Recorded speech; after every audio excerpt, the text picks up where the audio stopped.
Hey, boys and girls. Happy first day of distant learning. Um, it's afternoon, so you've had your whole morning to do some fun things with your family.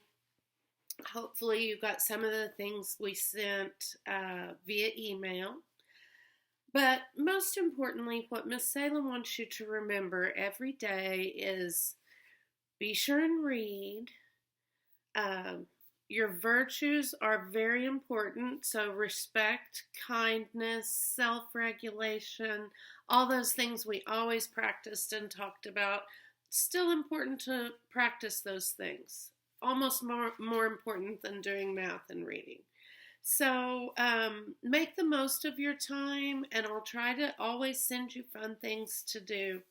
I'm going to post these videos to my YouTube account so that you can come back and see them at your leisure. And each day I'm going to read a story to you.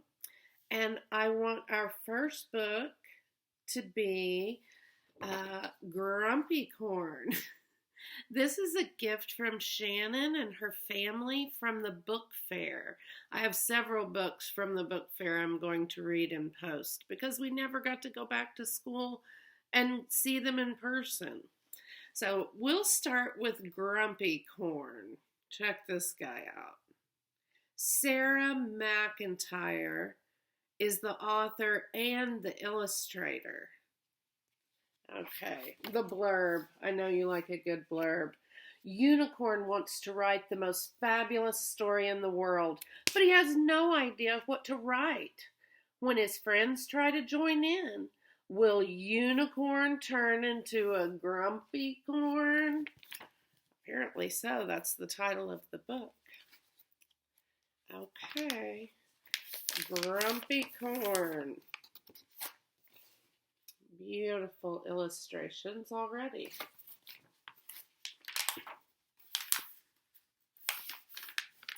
This is where he lives. Look at his house. He has to tie his boat up to get in. All right. Unicorn was sitting in his special writing house. I'm going to write the most fabulous story in the world, he thought. This is his writing house. This made him feel very pleased with himself because he wanted to be a writer.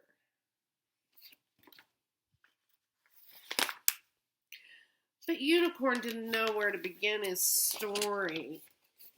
I'll turn this way.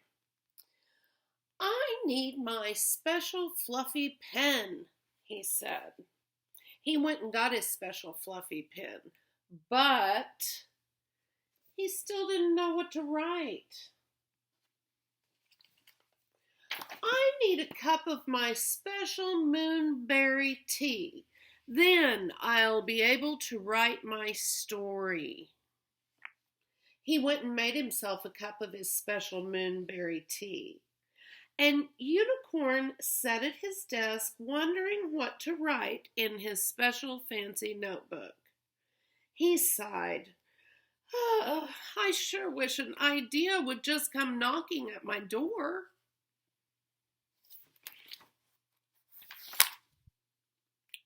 But it wasn't an idea that knocked. It was Narwhal. What are you doing, Unicorn?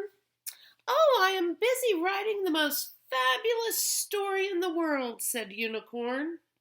Wow, said Narwhal. Can I be in your story? Oh, don't be silly, said Unicorn. Nobody wants to read a story about a narwhal. Narwhals are very boring. There will be no narwhals in my story. Oh, said Narwhal, and he swam away sadly. I think everybody likes narwhals, except Grumpicorn. Mermaid, guess what? Said Narwhal. Unicorn is writing the most fabulous story in the world. Mermaid looked unimpressed. Oh no, she looked impressed. I read it wrong. She swam off to visit Unicorn. "Hello, Unicorn," she said. "How's your story coming along?" "Very badly," said Unicorn. "I'm waiting for my moment of genius. And I don't have any cookies. My genius ideas will only come to me if I can get cookies to eat." Mermaid had an idea. "If I bake you cookies, can I be in your story?" Unicorn thought for a moment. "Maybe, but only if the cookies make me feel really inspired."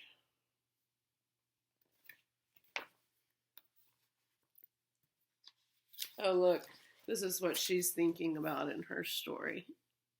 She is like a superhero mermaid. Mermaid swam back to her submarine to bake her famous starfish cookies. Narwhal helped.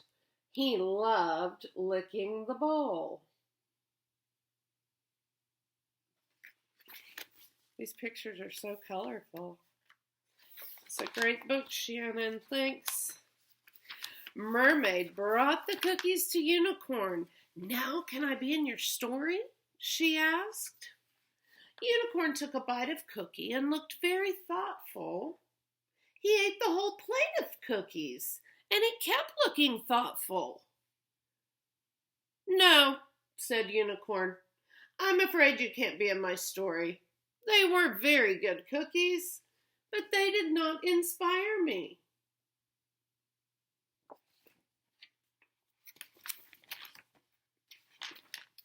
Mermaid swam away in a huff. "What's wrong, Mermaid?" asked Jellyfish. There they are. "Unicorn is writing the most fabulous story in the world," she sniffed. "But he won't let me be in it. My cookies were not inspiring enough." "Maybe I'm in it," said Jellyfish. "Everybody loves jellyfish." She wriggled with excitement and swam off to visit Unicorn. "Hello, Unicorn," said Jellyfish. "Have you finished your fabulous story yet? I can't wait to read it. Is there a jellyfish in it?" "Why don't you let me be in your story?" he said. "I will be the most brave jellyfish and go into space. I can discover a fantastic alien jellyfish and..." "No!"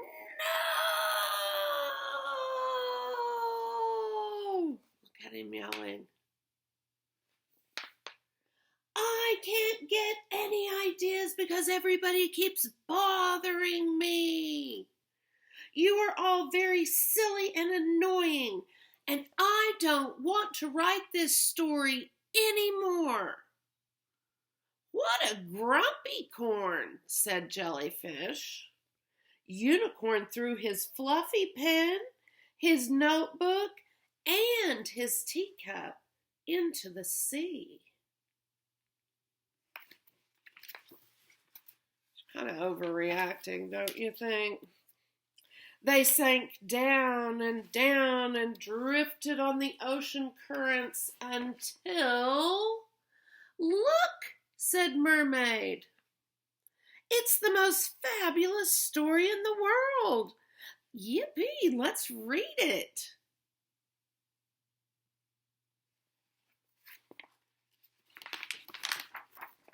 The friends gathered around to read Unicorn's story, but Unicorn had not written a single word. "Poor Grumpicorn. I wish we could help," said Mermaid. "I have an idea," said Narwhal. "Once upon a time, a unicorn tried to write the most fabulous story in the world. He was visited by a world-famous baker," said Mermaid. "And the bravest jellyfish in the ocean," said Jellyfish. "And the cleverest narwhal in the whole universe," agreed Narwhal.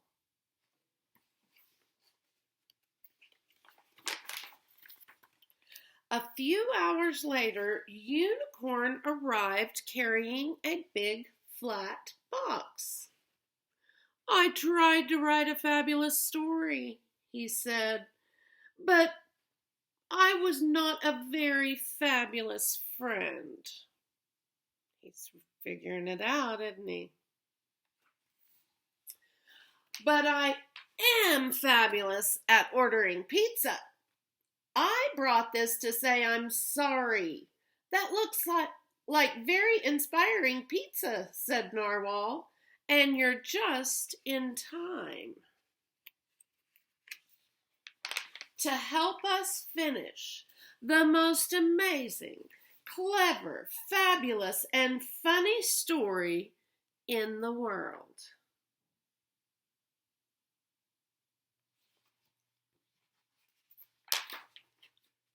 The end. Grumpicorn.